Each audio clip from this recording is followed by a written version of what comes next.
Bonjour, je suis le professeur Mohamed Anis Chamiri, enseignant-chercheur à l'Université Hassan II de Casablanca, à la faculté des sciences juridiques, économiques et sociales de ASVR.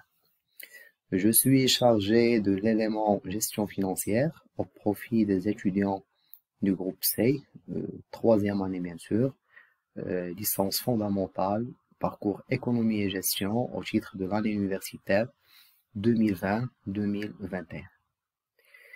Alors, avant de présenter les objectifs de ce cours et ceux également de la gestion financière, qui est l'intitulé de ce module, nous allons démarrer cette première partie introductive par une présentation de la gestion financière comme une composante de la finance d'entreprise. Alors, la finance d'entreprise, comme vous le savez, c'est une branche des sciences de gestion. Alors, cette branche s'intéresse à l'étude des flux financiers, c'est-à-dire tout ce qui est mouvement de fonds au sein de l'entreprise même. À titre d'exemple, on peut citer les virements de fonds de compte à compte, le retrait d'espèces depuis la banque ou leur dépôt en compte bancaire, etc. Et puis, entre l'entreprise et ses différents partenaires. On parle dans ce cas, bien sûr, de flux entrants ou bien de flux sortants, c'est-à-dire les flux qui ont lieu entre l'entreprise et son environnement constitué par ses clients, ses fournisseurs, les organismes sociaux, etc. et d'une manière générale, les parties prenantes de l'entreprise. Alors, en finance d'entreprise, il est également question de deux composantes. Alors, la première composante de la finance d'entreprise, que nous avons eu l'occasion de traiter en semestre 4, n'est autre que l'analyse financière ou bien le diagnostic financier. Alors, l'analyse financière, elle va permettre, après un ensemble de traitements et de reclassement des comptes du bilan qui reflètent bien sûr la situation patrimoniale de l'entreprise et les comptes du produit et de charge, le CPC qui est un compte de situation. Alors il va permettre de donner, l'ensemble de ces retraitements et de reclassements vont permettre bien sûr de donner une image aussi fidèle que possible du patrimoine de la société, de sa situation financière et puis de ses résultats à un moment donné. Donc c'est ça l'objectif de l'analyse financière ou bien du diagnostic financier. Alors maintenant, il est question de la deuxième composante de la finance d'entreprise, à savoir la gestion financière ou ce qu'on appelle politique financière ou choix d'investissement et de financement, et qui est bien sûr l'objet de notre cours en troisième année. Alors cette deuxième composante, à préparer et à prendre les décisions financières. Alors, ces décisions financières vont engager l'avenir de l'entreprise. Elles vont influencer également les valeurs de son actif et de son passif, ses résultats et de manière générale, sa valeur. Donc, rappelons également que l'objectif de toute entreprise, c'est la création de richesses, principalement pour ses actionnaires, ou bien au sens large, on va dire les investisseurs, qui sont les détenteurs du capital de l'entreprise.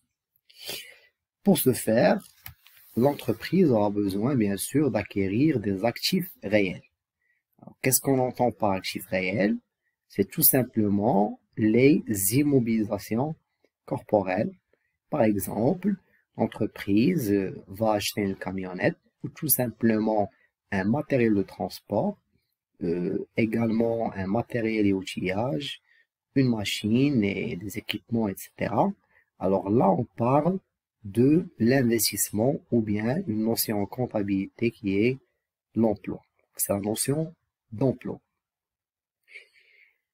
Et pour l'acquisition de ces actifs, l'entreprise devra bien évidemment disposer de capitaux. Alors, dans ce cas, il est question de financement ou tout simplement, c'est la notion de ressources. Les ressources plutôt, ce sont des ressources à long terme qui vont nous permettre de financer des emplois à long terme. Alors, il faut également souligner que les décisions d'investissement et de financement ont un caractère stratégique.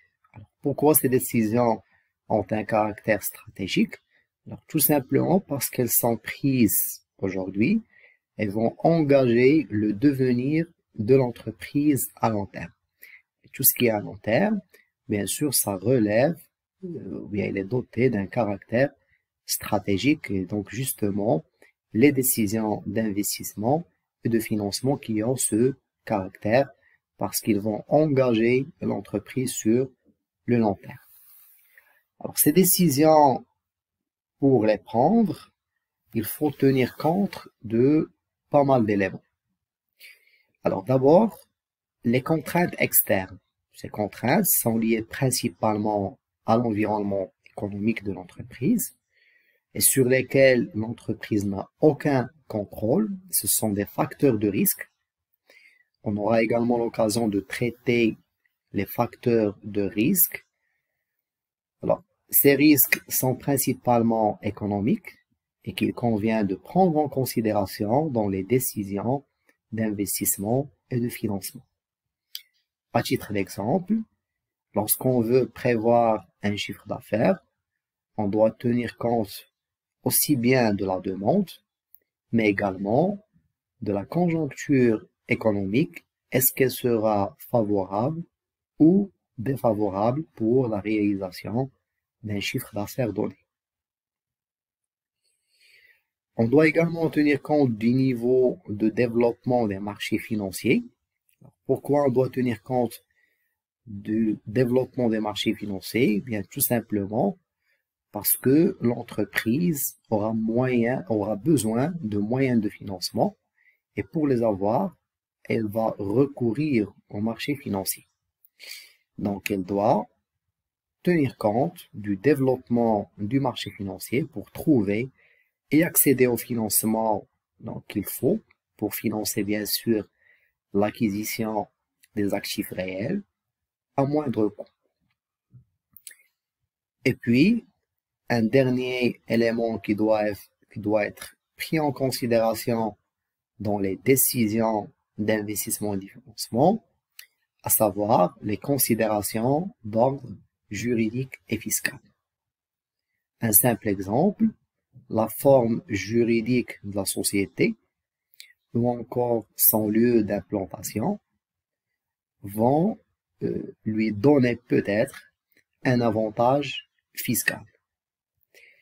Également, les impôts et taxes qui sont fortement liés à la forme juridique. Chaque forme juridique, donc soit elle est imposable à l'IS ou à l'IR, dépendent également ces impôts et taxes du lieu d'implantation, mais principalement de l'activité de l'entreprise.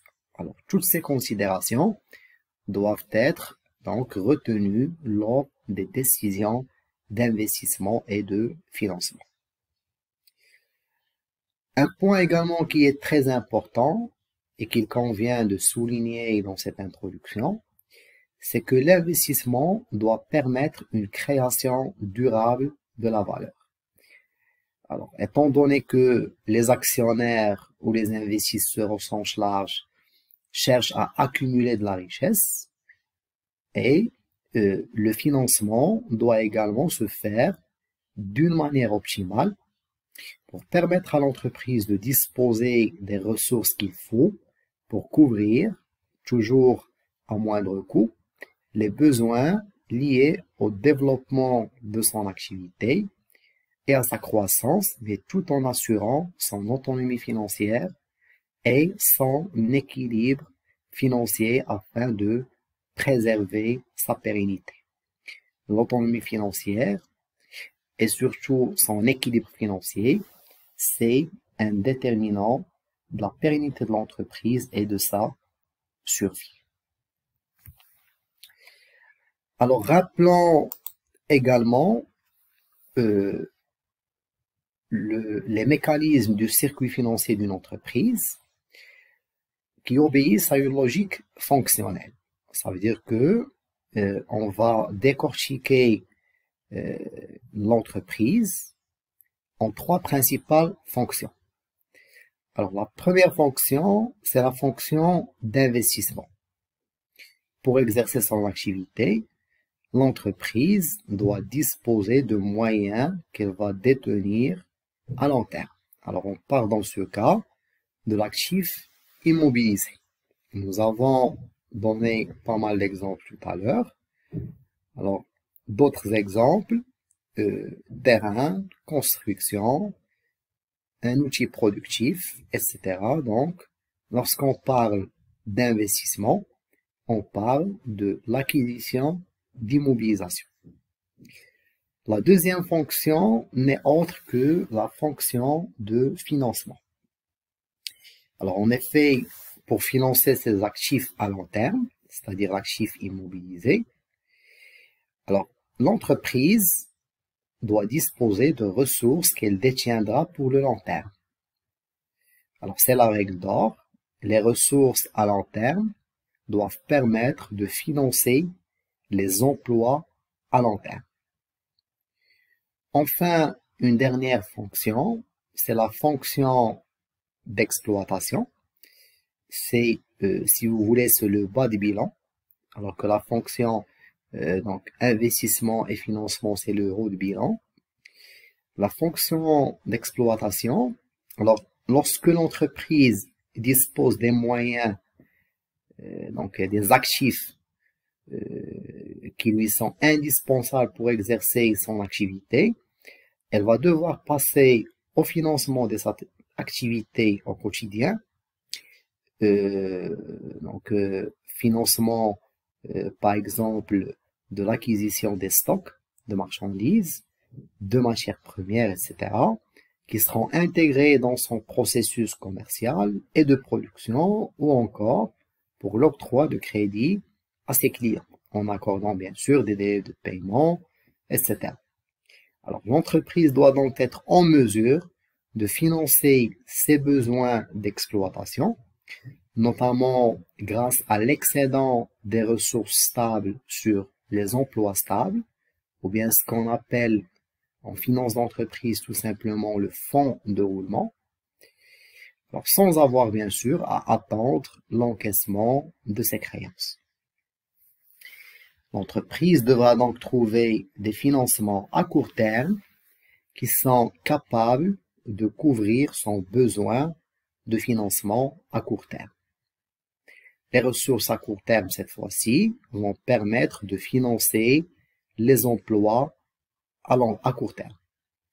En somme, on peut dire que le financement de l'actif circulant suppose que l'entreprise dispose de ressources financières, à savoir les ressources à court terme plus le fonds de roulement, qui est l'excédent des ressources stables sur les emplois stables.